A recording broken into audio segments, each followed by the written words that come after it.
Welcome to Rob's Country. This week we're going to be announcing the four finalists for the South Island Farmer of the Year. We're going to be talking law with Harmons and some new rules and regulations if you are collecting crayfish offshore. If you don't go along with them, you could be in trouble. And speaking of trouble, another court case about tax evasion. Yeah, we've just had a restaurant owner in Auckland. He's been done for $1 million worth of tax evasion and jailed for 3 years. He wasn't a very clever man. He thought he'd get away with it, but he had some documents that dropped him in it, basically. So between 2005 and 2010, he's filed 144 false returns. So it's a fair number. And if you look at that, you could almost say the sentence is not quite enough. 3 years seems pretty lenient for $1 million worth of tax evasion. But the IRD got him because he kept diaries. And these diaries. Yep, and these diaries recorded the sales that he's making, the cash payments he made to his staff. And of course they seized upon him, and that was the main evidence in the case against him. The interesting thing is I understand from people such as yourself that the IRD actually work out how much raw material goes in, so therefore how much money should be paid. Yes. Yeah, they know, they've got some sort of stats behind the scenes that the New Zealand Statistics Department have put together, and they're using those to benchmark every taxpayer of certain industries, and they're working on more at the moment. And I'd say he's probably been caught through that because it wouldn't have been an easy way to discover it unless you had something to match him up against. So it's raw materials going in versus the amount of... against the sales that he had, etc. So he understated his sales by 2.7 million over that period. He was doing very well, actually, wasn't he? He was, and to most people he looked like he's above board because he was using his company bank account and his chequebook to do his tax returns and his GST and PAYE, and so that looked pretty obviously correct. But he had this behind-the-scenes diaries that he was keeping and recording every detail. So not overly clever if you wanted to get away with it. Exactly. Well, but you shouldn't try it in the first place. But don't try. He tried it and he's been done. Yeah, and rightly so, because we've had to prop him up, haven't we? Yes. Yeah, that's $1 million that no one has just disappeared somewhere. New tax systems. Yeah, we've had a survey come out about the New Zealand tax system and how competitive it is around the world. And a US tax foundation has said that we're the second most competitive in the world, which is a bit of a vote of confidence in our system. It doesn't mean that it's fair, it just says that we are competitive against other countries. The only country that beat us was actually Estonia. They were far better than us in a lot of areas, but they basically come out and said because we've got no inheritance tax, no capital gains tax, that we're far simple and fair and pretty competitive for businesses to come and do business here.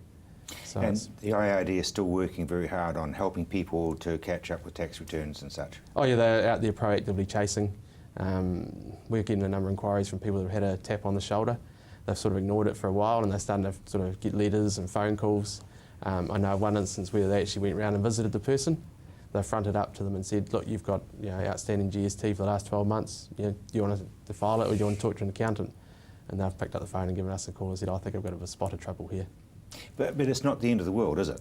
No, the fact that you're overdue is not a good start, but you can get the returns in for a start, and then if you've got penalties and interest, you can negotiate your way through it. And in some cases, you can actually almost get a tax write-off. So if you've got a GST bill, you might be able to actually get IRD to write it off if you can show that you haven't got the money anymore to pay it. So it's... I'm really wanting to expand on it because people are very quick to shove it under the carpet and it just gets bigger and bigger and bigger, and the bigger it gets, the harder it is to face. Yeah, if you've got the problem, you've just got to basically front up to your accountant, talk to them. We're there to help, IRD are there to help. It is going to take a bit of time and there's some cost involved, but it's better to do it sooner rather than later. If you do nothing and you keep ignoring it, then IRD will get to a point where they're no longer going to cooperate with you and they're going to take some sort of prosecution action. So and we know there's a few before the courts right now for PAYE that's been not paid or even filed. PAYE sacred? Yeah, it's basically theft from the Crown. Same with GST, if you don't do those and pay them and file them, they can do you for theft. Because they are sacred, aren't they? Yeah, they're not yours. How far back can you sort of be expected to do it? I mean, if somebody says, look, you didn't do a 2009 one, I mean... Yeah, they can go back that far. At the moment, they're going back the maximum 7 years because that's what most people have got records for. So, if you haven't done one within that period, then they will eventually let you know. Obvious question, people have shifted, look at dairy farmers, the share milkers shift every year sometimes, and you lose stuff, and you have to go back 5 years, 4 years, whatever it might be. Yep, then if you haven't got the records, then the first port of call is your bank, because you get your bank statements, because hopefully you've had a bank account for the business you've been operating. Ah, good. And if you've been using cheques, well then you have to order from the bank copies of those cheques. And there will be a bank cost in doing so, but... Copies of the cheques or just your bank statements? No, the bank statement won't tell you what they are, so you'll need a copy of the cheques if you've been writing out cheques. So that's why sometimes it's better with internet banking, because if you pay someone, at least you've got their name on there. I was going to say that. That was going to be my next avenue. Yeah, but if you're writing out cheques, it'll just have the cheque number, so then you have to get the bank to do a search and a retrieval for you. And so there's a wee underlying secret there, isn't there, about internet banking, which is what they want you to do anyway. Yeah, IRD definitely want you to do that, and most businesses are starting to like that because it gives you peace of mind that it's actually gone to them. If a business says you haven't paid, well, yes, you can prove it. You say, well, it's off my statement, and give them the exact details. The amazing thing is, a number of times I get given an invoice now, and they don't expect a cheque. That on there is their bank account number. Yes. My first thought is always, how safe was it dishing out your bank statement number? Or your bank account number? Yeah, if you're expecting to be paid, it's fine. The one little thing to watch is if IRD get your bank account number, they have then got a record of an account to go and get tax out of if you get behind. Yep. Now what I'm driving at is fraud, because I'm scared worse. I know, the bank systems are pretty tight that it is pretty hard to do that. And if it does happen, they will 99% of the time actually reverse what goes through and try and recover it from whoever the other party was. Yeah, because I'm with SBS, and if I put more than 500 into, or I open a new account, they text me and say, you did know, didn't you? Yeah, we've got the same on ours, that we get a text code for certain transactions. So there's a lot of security you can put in place. It depends on how much you actually want to go to. Some people don't have anything, they just have a password, they log in and pay, and that's it, but you can put other protections in place. Well, yeah, thank you, because that's very, very important, and yeah, don't steal from the Crown. Exactly, yes. Thank you very much indeed. After the break, we're going to be announcing the 4 finalists for the South Island Farmer of the Year.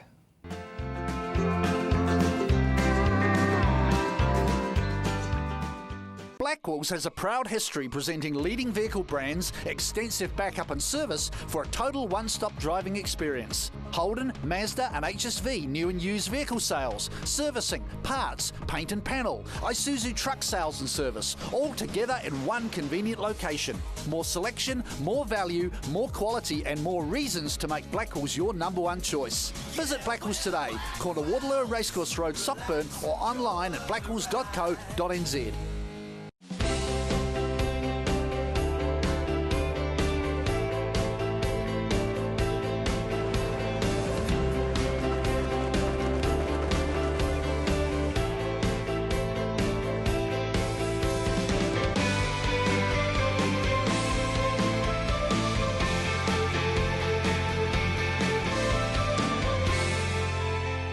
For news, views and local stories, the Christchurch Star. Action Removals, offering short or long-term storage facilities, full packing services, comprehensive rates, all fully insured and with 6 vehicle sizes to choose from. Earthquake repairs? Action Removals pack, move, store and return your valuable possessions stress-free. Action Removals, a family business that has been operating in Christchurch for over 10 years. Action Removals, your one-stop removal service on time, every time. 0800 222 526. Airtech wastewater treatment systems are the future here now. Easy to use and efficient, these sewage plants are already where the environmentalists are heading. You can relax as new rules come into place. A series of chambers does the work while you reap the benefits. Easy to landscape, they're ideal for new homes or as a replacement for an old septic tank. Airtech wastewater treatment system, your advantage when dealing with grey or black water. See the RX Plastics website for details or contact RX Environmental.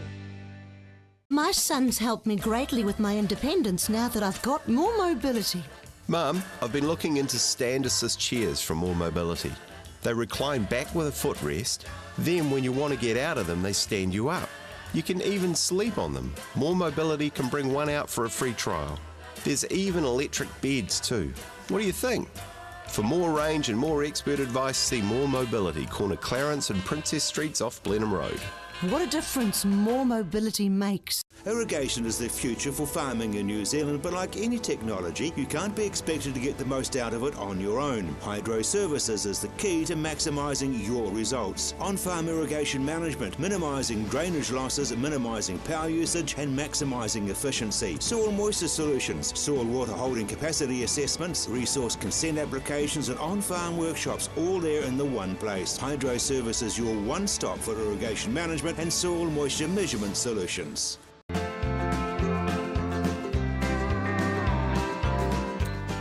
Welcome back to Rose Country, Brent. You're right in behind South Island Farmer of the Year, and you find it very exciting? Yeah, it's very good to be involved with. The mission of the cooperative is always about improving our farmers' profitability and their efficiency, and we're sponsoring an award in this competition recognising the efficient use of natural and other resources, and very, very pleased to be involved with it. It's come a long way. The awards? The awards, yes, yeah, no, it has, and certainly I think recognising our own growth in the market, it's really great to be involved with it, and with partners like Lincoln and these awards. Tell me a wee bit about Farmlands, because you have, quite frankly, grown very, very quickly from being one small group to a bigger group to a bigger group, and now the whole country. Yes, yeah, it's been a journey really of the 50 years to the history of these cooperatives throughout New Zealand, and I've been involved since 1995, a lot of consolidation in the South Island from 1995 through to 2003 with the amalgamation finally of land-based greenfields and CRT, and at that stage we were turning over about $360 million a year and 18,000 farmer shareholders, and we grew that to 26,000 farmer shareholders and 1.3 billion by 2012. And then Farmlands in North Island, a very similar growth path, and merging those 18 months ago now. And was it 18 months ago? 18 months ago. The merger was approved 1st of March in 2013, and that took us to 55,000 shareholders and revenue around $2 billion, and we've just announced our annual result, and we've actually grown another 2,200 shareholders net growth in the year, which for 50-year-old organisations was great growth, but significantly we grew revenue sort of 13%, about $2.45 billion, 58,000 farmer shareholders, and had a record result, and out of $23.5 million profit, distributing $17.6 million back to farmers, so a record return. Pretty happy. You will be, so will they be. Yeah. How do you become a shareholder? Well, the basic criteria for being a shareholder is deriving income out of agriculture. So, a lot of farmers, an increasing number of lifestylers, but still the core of our membership are farming operations, and obviously meeting our credit criteria and $500 minimum shareholding requirement, and people can join for a down payment of $200, and they accumulate capital based on bonus rebates like we're doing this year. But you actually do have to have your feet on the ground, on the land? Yes, yeah. And certainly there's a number of people that actually provide services to agriculture that are shareholders. There may be contractors or even professional service firms that serve agriculture. So it's not just your stores either, is it, Brent? You've got tentacles that go out to just about every form of business in the country. Well, that's right. 81 store network across New Zealand, from Kaitaia to O'Tau House. So we're cover the country in stores, but wider than that, we've got 6,000 suppliers of the Farmlands and CRT cards. So everything from insurance to telecommunications to groceries to farm services. So that casts a really wide net. But within the business, we've got real estate, finance, livestock, grain and seed, animal nutrition. We brought the NRM stock food business last year, the oldest brand in agriculture in New Zealand, and returned that to New Zealand ownership. So we've got a really wide spectrum, and by now Farmlands is distributing a fairly significant portion of New Zealand's total fuel, and the fuel business is also very, very big to us. Okay, so very briefly, can you get any bigger? If you look at the farmer numbers in New Zealand, we're close to saturation point, I guess, in terms of capturing the actual viable sort of farming units in New Zealand. I mean, there was a number of 60,000 farms in New Zealand, and that's probably diminishing through consolidation. So The opportunity for us now is actually doing more business within our own shareholder base. We've got a lot of opportunity, I mean a really major opportunity still to do more business with our shareholders, and hopefully results like we've just produced will encourage a few of them to do more with us. Well, I'm very sure that they will. Thank you for backing the South Island Farmer of the Year. Everybody's been sitting on the edge of their seats in the South Island wondering who it's going to be. Well, I can tell you that Robin and Lois Greer, dairy farmers from Southland, are finalists. Barry and Julie Crawford, who are sheep farmers from Southland, are finalists. Mark and Rachel Zeno, along with Sam and Kerry Zeno, brothers and their wives, a sheep farm with beef and venison meat producers in North Canterbury, that's in Harden, and Patoa Farms Limited, that's Steve Stern and his family, large-scale free-range pig farmers in North Canterbury. That's a good mix. It is, yeah, very good mix, and yeah, it'll be interesting to see the outcome. It will be. So that's November, after show week's out of the way, we do the big celebration, and I understand that you can buy tickets to the dinner. Okay, I haven't caught up on that. Hopefully someone's got one for me. I'm sure they will, I'm sure they will. And the other question, of course, is that what will be on the menu? Because there are new rules and regulations. If you go diving or collecting out of pots yourself as a casual person and catch crayfish, there's a trick you got to do, or you could end up in trouble. Yeah, there's something quite new in the Kaikoura area that we haven't seen in New Zealand before. It's been in Australia for a number of years. It's called Telson clipping. And what that is all recreationally caught rock lobster in the Kaikoura area, before you bring them in, you have to clip the middle telson. And on a rock lobster tail, down the end, these pieces of shell and fin down the end, they're called the telson. That's the middle telson, okay? And before you come in, you just have to snip off the bottom third of the middle telson. You can either use your bait board and a knife, but if a crayfish is flapping around, I reckon it's easier just to carry an old pair of scissors in the boat. Just snip off a third of that from the middle telson. Now, the method in the, it probably seems madness, but the logic here is that fishery officers spend a lot of time going around restaurants and fish shops asking the restaurateur, where have you legitimately bought your rock lobster from? And they must buy them from a commercial source, a licensed fish receiver as we call them. And so when we go around commercial premises, all legitimately caught commercial rock lobster should have all these telsons still intact. Okay, so by making recreationals snip off the telson, it's less likely that those crayfish will end up in a black market source. And if they did end up in a black market source, then we'd readily be able to identify them by having the telson clipped off. Now, you're a wee bit like traffic cops. No one knows where you are or when you're going to tap on somebody's shoulder. No, we're active, we're out and about. It's a beautiful day in Littleton today, but there doesn't seem to be too many people out. During the week, evenings and weekends, we have fishery officers on duty, and in the weekends we're assisted by honorary fishery officers. We have a network of approximately 20 honorary fishery officers in the Canterbury area, and they're very active in the Mottenhour area, Gore Bay, but I could always do with another couple of honorary fishery officers. So how does one become one? Just approach me at the Ministry for Primary Industries in Christchurch. I'm particularly looking for a couple of honoraries in the Akaroa area. We don't have any honoraries who are resident in Akaroa, and it is one of our main recreational fishing areas. So if anyone is interested in becoming an honorary, please contact me and we'll tell you what you have to do. It's an unpaid position, it's entirely voluntary. We expect you to turn up for probably about 3 weekends for training. All your expenses are covered in terms of mileage for your car if you use your own car, but we make ministry utes available. And I think most people who do it find it really rewarding. Can be quite challenging at times. It's largely an education role, but we do expect our honorary fishery officers to take people's details if they do find them breaching the law, and they might get a ticket sent to them later on. But it's an important thing for conservation, isn't it?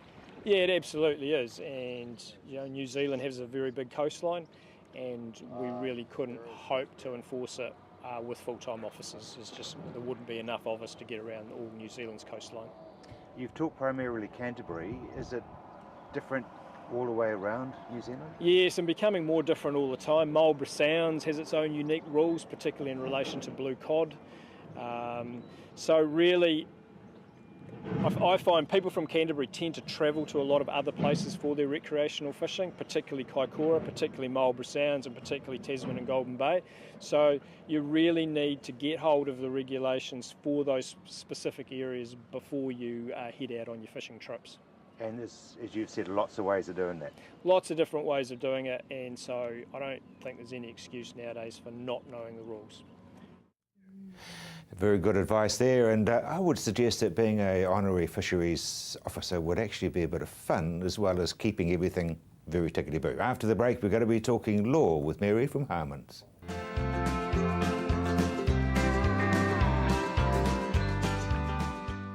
Mainland Minerals have been giving farmers the edge since the 1950s. Sophisticated and very accurate soil tests and a vast knowledge of what the soil needs means those using Mainland Minerals get their costs extremely low while getting the very best results from their fertiliser. Fertiliser application is a science. Get it wrong and you pay. Get it right and it'll pay you dividends. Mainland Minerals, proven over 60 years and one of the best kept secrets in farming.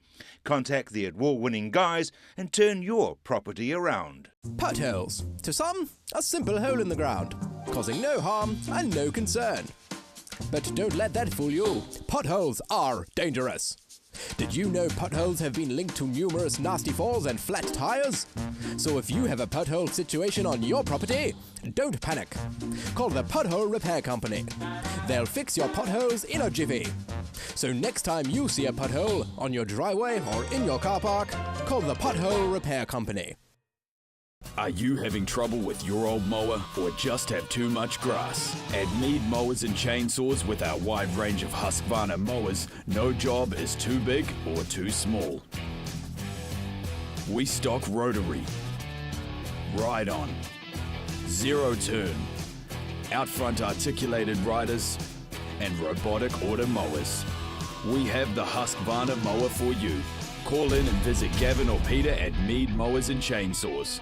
Espresso Car Wash. Bring back the shine with options from an express wash for just $28 up to a fully detailed interior and exterior grooming package from just $63. We also offer services such as interior shampoo, wax and polish, aircon treatment, odor eliminator, vehicle destickering, the list goes on. And don't forget our gift vouchers, no matter what the occasion. Espresso Car Wash at 5 great Christchurch locations: Corner Lincoln Road and Morehouse Ave, The Palms, Northlands, Ferrymead and the Hub Hornby.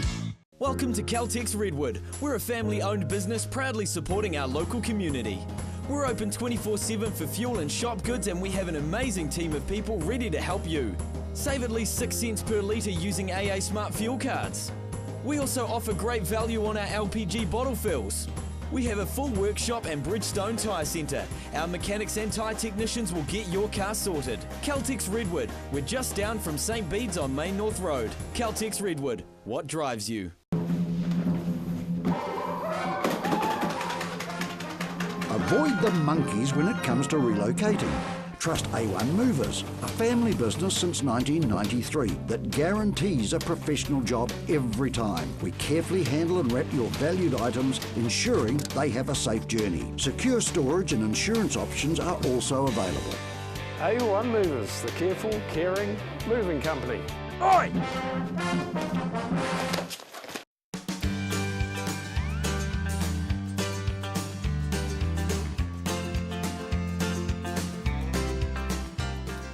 Welcome back to Rob's Country. Mary, trial periods and employment agreements, minefield. Yes, they are, Rob. I thought it would be worthwhile coming here today and just remind people that they need to get them right. So, of course, employment legislation now lets employers put a trial period in an employment agreement, and that means they can dismiss an employee with no notice, or not no notice, with no reason effectively within that time. Is it a set time or can it vary? Yes, it is a set time, and that's one of the things I think people need to be reminded about. There are certain criteria you have to meet, and the message we're getting from the courts is that employers must meet their obligations. They strictly meet their obligations in terms of trial periods. So they must get the provision in their employment agreements right. They must get the execution of the trial period right. And if they are going to terminate the employment of an employee, they must get that right under the trial period. So in terms of getting the provision right, You have to specify the period, and it can be up to 90 days, but that must be in the employment agreement. You need to tell the employee in the employment agreement that they could be terminated within that time, and such requirements like that. So there's specific requirements in the legislation that an employer must follow. And that's in writing? That's in writing. And if they don't follow that, of course, then if they've got a trial period in their agreement, it may not be enforceable. And likewise, even if there is one in there, they may not be able to enforce it even if they've followed those requirements, if they don't execute the agreement correctly. So it is a minefield. And when I'm talking about executing, I mean that trial periods and employment agreements don't apply to current and previous employees. So if you have signed your employment agreement but you've already been working at that organisation, then the trial period won't apply. And employers quite often get caught out with that. Of course, there's the verbal offer and acceptance, and then you turn up to your work on your first day, you get given an employment agreement, asked to sign it, well then it's too late and the trial period won't apply, and that's what the judges and the case law is telling us at the moment. So you need to get it right, you need to take advice. You know, it is a minefield. You need a DDI with your lawyer, don't you? Just direct dial, hello. Well, and there are other resources out there. You know, there's some great resources, MBIE. MB what? MBIE, the Ministry of Business and Innovation. Thank you. They've got some good advice on their website. NZ Dairy, Federated Farmers have some good advice for specifically for agricultural businesses. But at the other end, if you're terminating an employee, you've also got to get that right.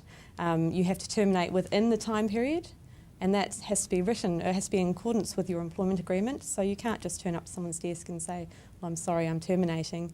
You know, there'll have to be the notice period in the employment agreement. And in one case, relatively recently, the employer did get it right in that they terminated within time, but they gave written notice outside of time. So they, you know, had a bit of trouble there. So again, my message is really you need to pay attention and get it right and take advice. It's not something to just put in there and assume it's going to be okay. This business of picking up the telephone, I'm serious about that. I mean, people will just go, well, I've got this agreement and I've got the 90 days and we're 60 days into it and it's really not working. Sorry, but you've got to go. It's still very, very valid to give your solicitors a ring. Well, you don't have to give your solicitors a ring, but you've got to look at your employment agreement and you've got to say, well, what is the notice period? Because the notice periods in your employment agreement still apply. So you could still give notice on the 90-day period, 90 days, and have a 2-week notice periods. They could still be working beyond the trial period, but you've given the appropriate notice on the 90th day or the 89th day, and they can either work out that notice, or if the employment agreement allows for it, the employer can pay in lieu of work. So it is a difficult area, and it's one we are seeing employers being tripped up quite a lot on at the moment. So my message is get it right. Get it right at the start. Read it solidly. Give it to your partner and get them to read it. Yes. Make sure it's signed at the appropriate time. Make sure it's correct in its format. Make sure it's signed by the employee at the outset of the relationship. And make sure that if you're effecting termination, that you do it in accordance with your employment agreement. Brilliant. Great advice, and you probably saved a lot of people a lot of heartache and money, Mary. Thank you very much indeed. Still to come on the program, we're going to be talking with Federated Farmers, catching up with the latest as far as the Riccarton Festival is concerned, and Dennis Carter will have some words of wisdom.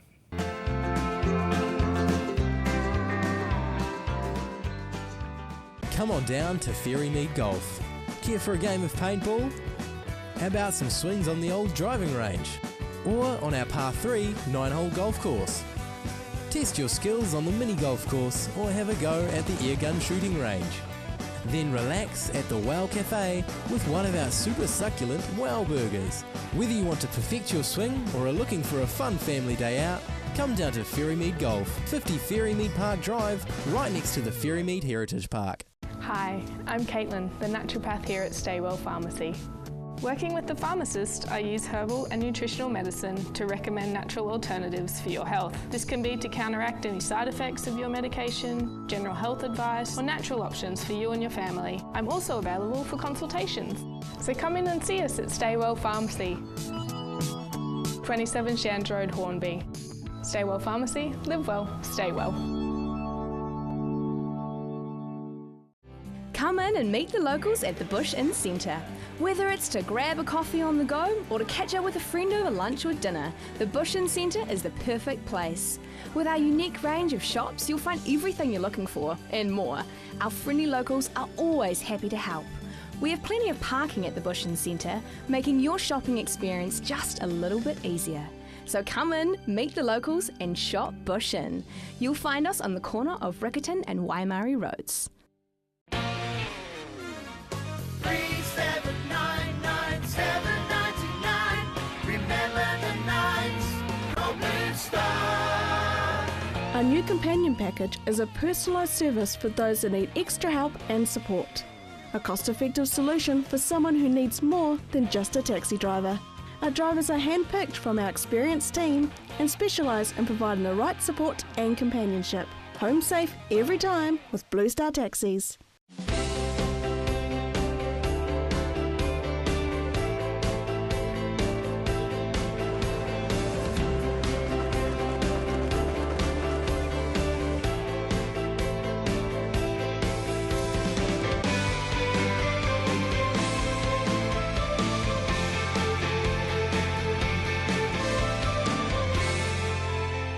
For news, views and local stories, the Christchurch Star. Just 7 minutes north of Christchurch, Silverstream is a unique residential community carefully planned and developed within a rich natural environment. A family home or terraced villas, Silverstream offers a wide range of living options for every stage of life. The show homes are open. You can select your section, design your home and choose your builder. Purchase the house and land package or the terraced villa for streamside living. Silverstream, a community for everyone. It's closer than you think.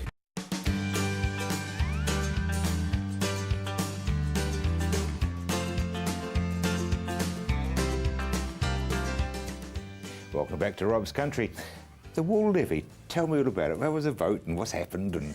Well, there was a vote and they closed on the 12th of October and the preliminary results are back in and it wasn't carried. Just over 57% of those that voted voted no to a new wool levy, universal levy, and when that was added for the weighted vote, based on the amount of sheep you have, then that increased to nearly 60%. So obviously disappointing for the wool levy group, but a good turnout, 47% of sheep growers voted. That's big, wasn't it, actually? Yeah, so that's as big as local government body election turnouts, apparently. She says with great pride. and quite a bit bigger than what's normally the turnout for commodity levy voters. It's usually around 35% or so. And I think the last wool levy vote was about 39%. So a bit of a jump.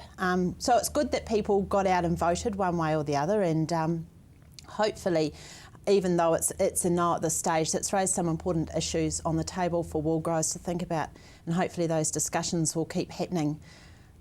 So, for example, I mean, what sort of things have people been rattling out of the cage? So the wool levy group were really concerned about trying to get an overarching voice for wool as a commodity, and promoting wool as this great fibre that it is. And at the moment, obviously, because you've got your different wool brokers and growers and marketing organisations promoting their own, whether it's merino or strong wools or whatever, they were looking to try and have a very small body that could coordinate research and coordinate just the whole international marketing of wool as the sustainable product, without actually doing any of the marketing or selling or anything themselves, but just a body to bring the interests together. And so not like Woolmark, but more of a coordinating group. Yeah, more of a coordinating group was what they were doing. And they had some really good examples of things where projects such as the New Zealand Fire Service had wanted to do a campaign about, a wool blanket on every bed,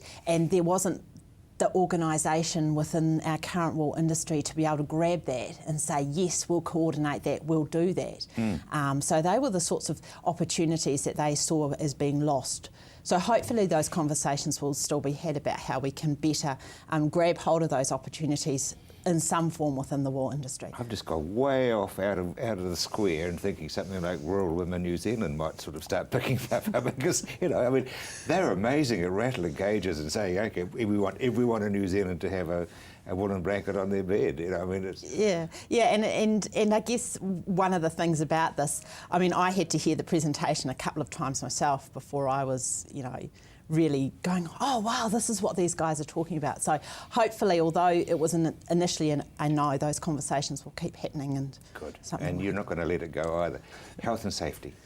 Yes, unfortunately, we've had another terrible tragedy in the Hiranui yesterday, and I guess it's just a really good reminder to everybody about the legal requirement to have a health and safety plan on farm. Even if you don't employ people, you are required as a workplace to have a health and safety plan. Now, of course, health and safety plans are not going to prevent tragedies from happening, and we're not trying to say that they will, but as you can imagine, if you're facing this terrible time, the last thing you want is the first bureaucratic hurdle when WorkSafe New Zealand get there and say, where's your health and safety plan?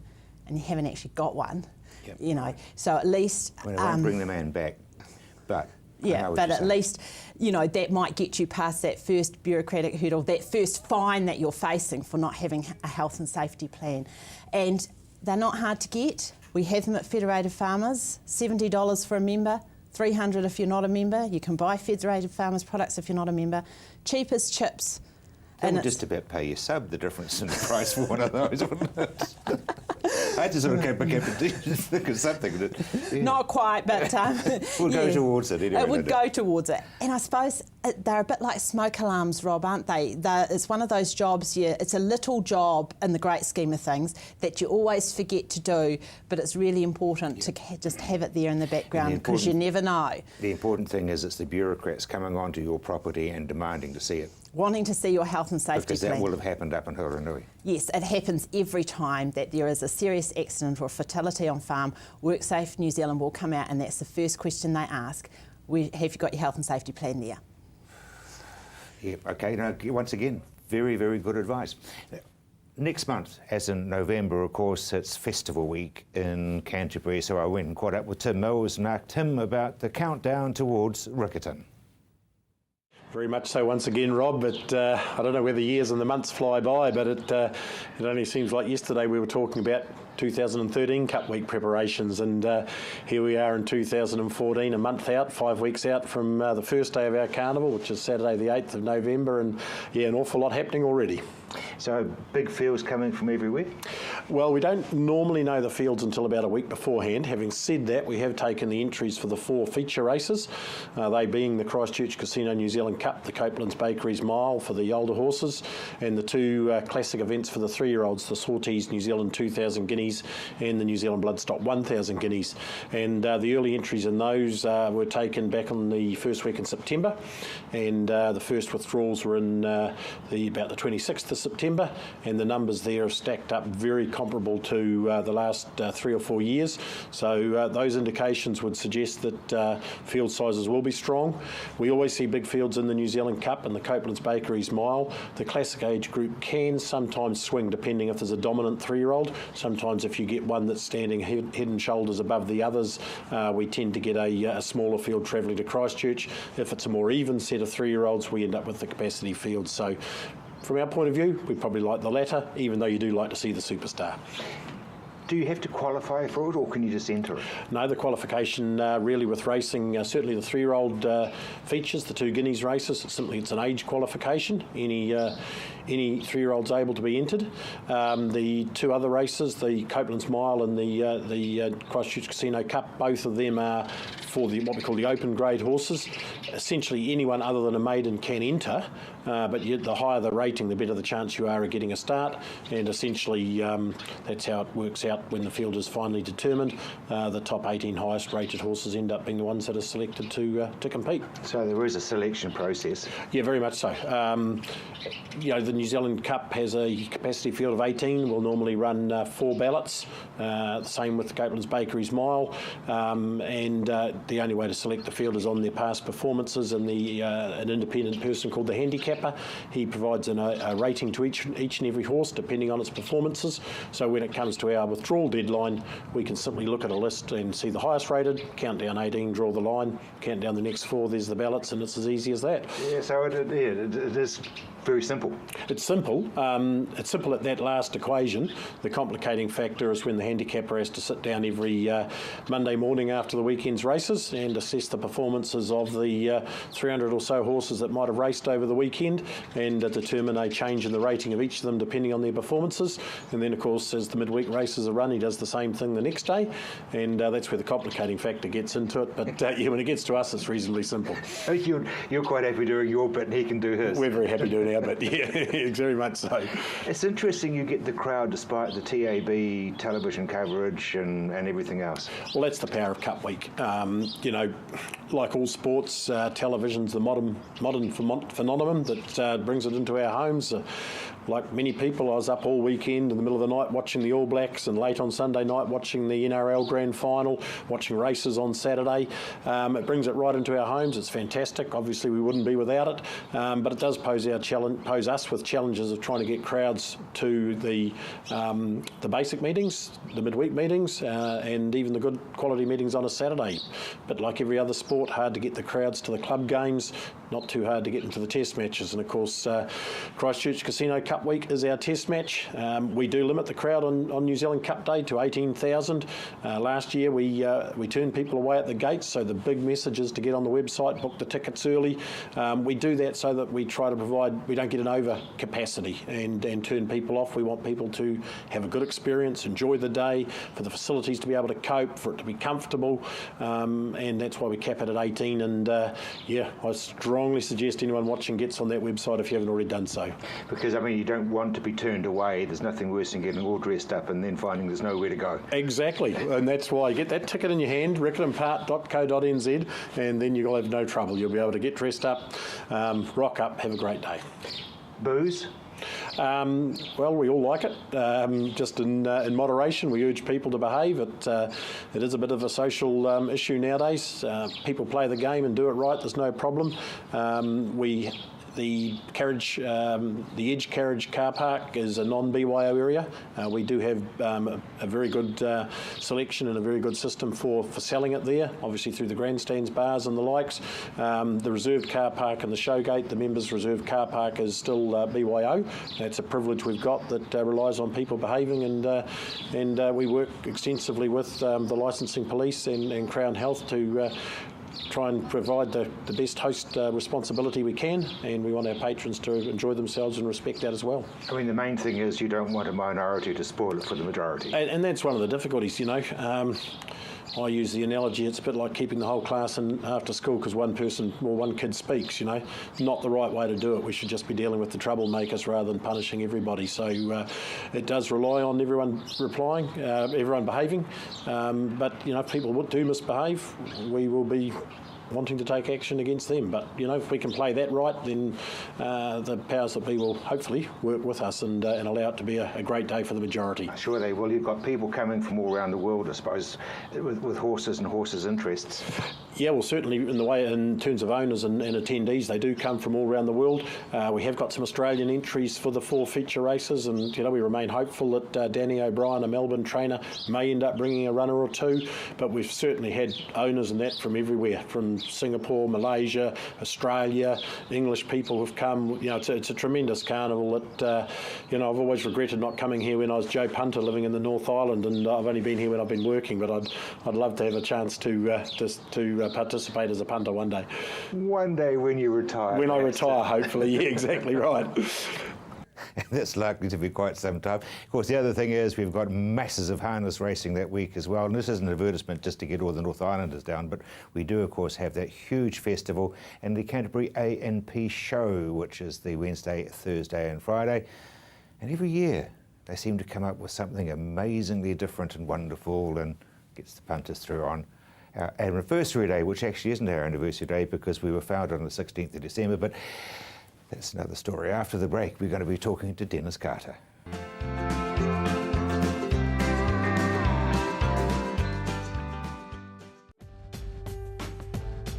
Orion is here to help when planting and maintaining trees around its network. As an owner, it's your responsibility to keep your trees away from power lines to reduce the risk of harm and power cuts. There are a variety of trees and shrubs suitable for planting near power lines. By choosing a tree that won't impact power lines, you will be protecting your local community's health and well-being. Please contact us for more information and let's work together to keep you connected.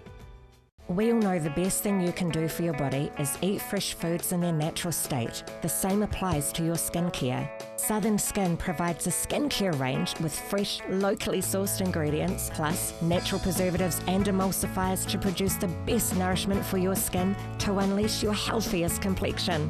New Zealand olive and aloe skincare for young or old, men, women and children. There is a product in the Southern Skin range for you. southernskin.co.nz. My son's helped me greatly with my independence now that I've got more mobility. Mum, I've been looking into stand assist chairs from More Mobility. They recline back with a footrest, then when you want to get out of them, they stand you up. You can even sleep on them. More Mobility can bring one out for a free trial. There's even electric beds too. What do you think? For more range and more expert advice, see More Mobility, corner Clarence and Princess Streets off Blenheim Road. What a difference more mobility makes. BioBrew probiotics are a safe and affordable way to improve animal health and farm profitability. Our products are independently tested for quality by Lincoln University and proven to work through independent trials. We're proud to let our product speak for itself and prove that it works on your farm before you buy. Call us today for your farm-sized free sample.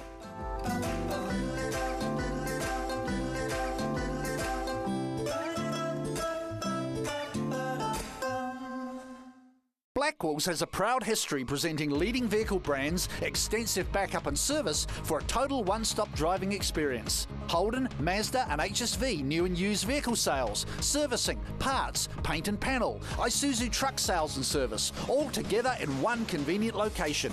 More selection, more value, more quality and more reasons to make Blackwell's your #1 choice. Visit Blackwell's today, corner Waterloo Racecourse Road, Sockburn or online at blackwells.co.nz. Action Removals, offering short or long-term storage facilities, full packing services, comprehensive rates, all fully insured and with 6 vehicle sizes to choose from. Earthquake repairs? Action Removals pack, move, store and return your valuable possessions stress-free. Action Removals, a family business that has been operating in Christchurch for over 10 years. Action Removals, your one-stop removal service on time, every time. 0800 222 526.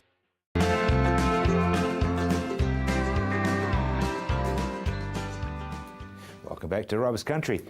Ellesmere A&P show. Now, that's a real humdinger, isn't it, of a show? It's a crack of a show, Rob. The first of the season, and this coming Saturday, the 18th, and it's one of the biggest one-day shows in New Zealand, if not the biggest.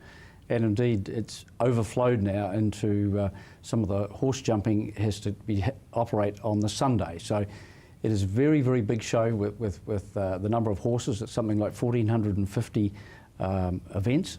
So it's huge outside Christchurch. And the poultry, it's the biggest poultry show in the South Island. So some funny little things happening there.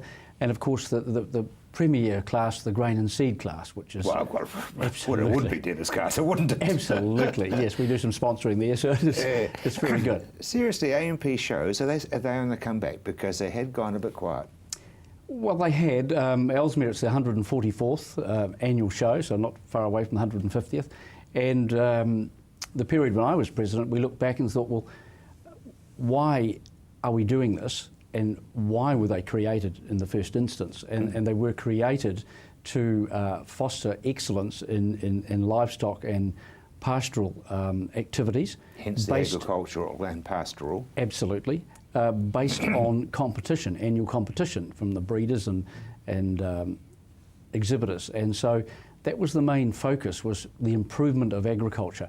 And of course they are a great format and a great thing to compare your stock or your plants or your seed with everybody else's every year. And that was the primary reason for creating them. Benchmarking. And it's still there. So the reasons are there. It has changed dramatically, become a lot more commercial. There's a lot of craft sites now, over 100 craft sites. The area, the machinery area in the craft sites is completely sold out, and there's backlogs waiting every year. See, that's amazing. The other thing that I find fascinating is that we're getting more and more into performance recording, yes. And yet your eye appraisal at an A&P show is still right there.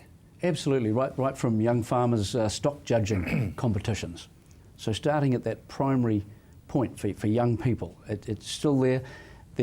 Once upon a time, the dairy cows and so forth, the PIs and the various things of cows.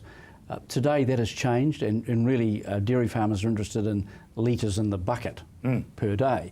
One of the other demises that's occurred is the pigs, and of course pigs of yesteryear weren't in heated sheds and in quarantine and all those sorts of things. That's the reality of commercial piggeries today, and of course disease, watching disease and things like that. But then you've had the introduction of alpacas, and our alpaca class is over 200 alpacas. So it's you have to move with the times, but not lose those traditions. Absolutely. Yep. Something else that's moving fast is wheat.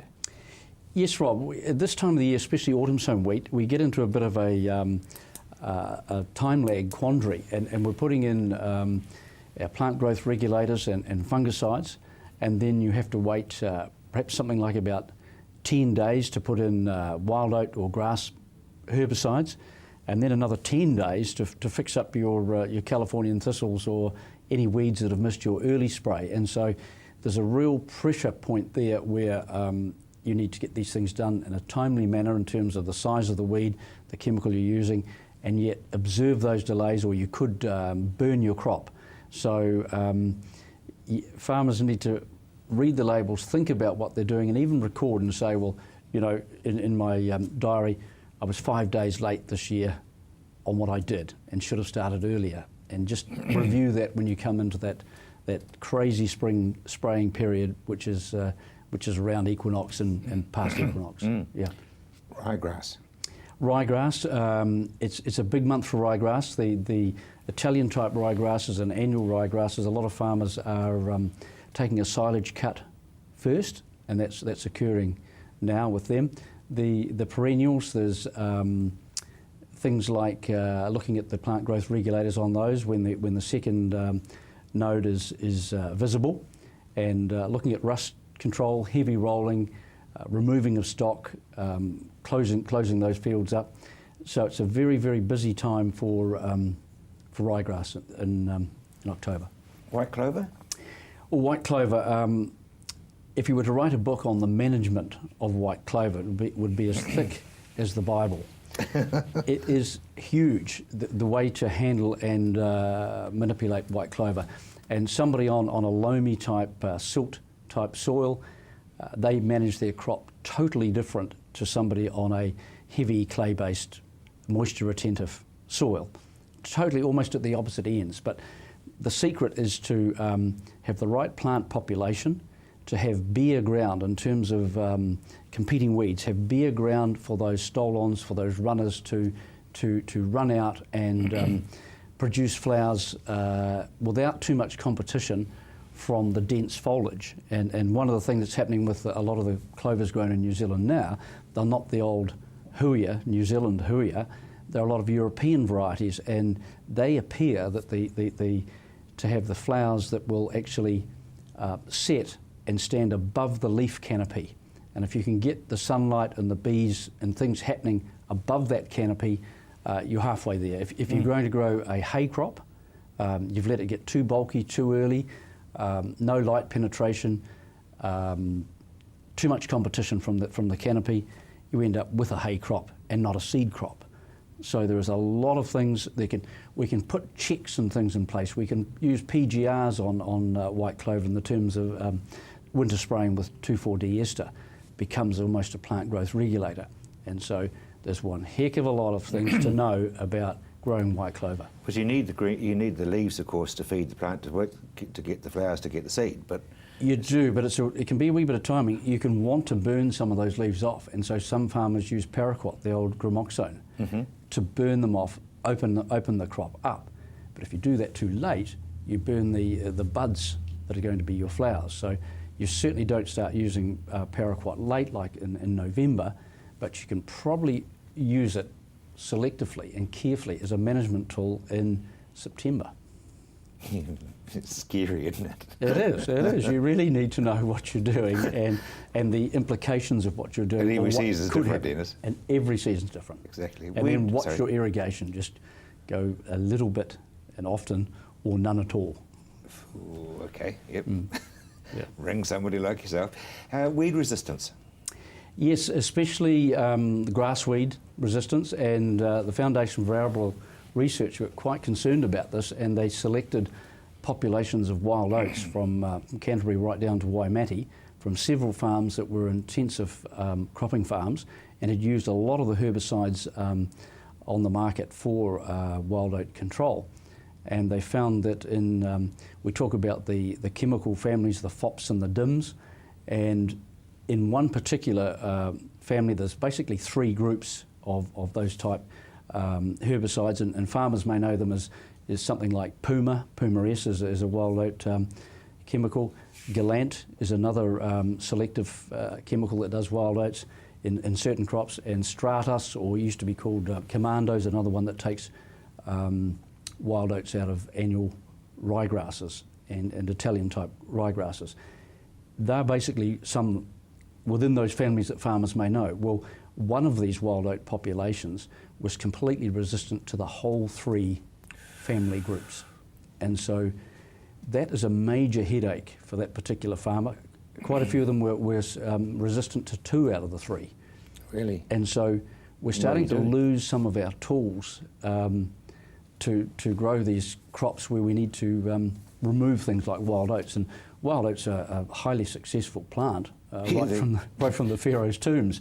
After they've been in there for 2,000 years, they took them outside, put them in the sunlight, gave them some water, and they grew. Because they'd been stored in cool, dark, dry conditions inside the tombs. That's scary. So if you want to look after seed, that's how you store it. Send it to Egypt. Send it to Egypt. So we should be really monitoring our crops very regularly. Absolutely. At this time of the year and post the spring equinox, things really develop. It seems to sort of coincide with daylight saving. We seem to catch some from somewhere. But things really move quickly, and farmers need to be monitoring those individual crops at least weekly, and certainly have their sprayers and all their other equipment tuned up and ready to go, because we all at times get frights on what we see, we get to know what we're expecting, and sometimes we see something that we didn't expect that needs an almost a fire brigade reaction to it. Yeah, right, it's a monsoon bucket. Yep. And very briefly, Dennis, Pirina and grass grub. Yes, we're getting ready for the onset of the flight of the beetles, the grass grub beetles and the Pirina caterpillar moth. And some farmers who may say spray their clover crops with synthetic pyrethroid for aphid will actually get a very good kill of grass grub beetles or Pirina moth at the same time, as sort of like almost a bycatch. Sounds great to me, Dennis. Thank you very much indeed. Right now, the phone numbers, including his, on your screen.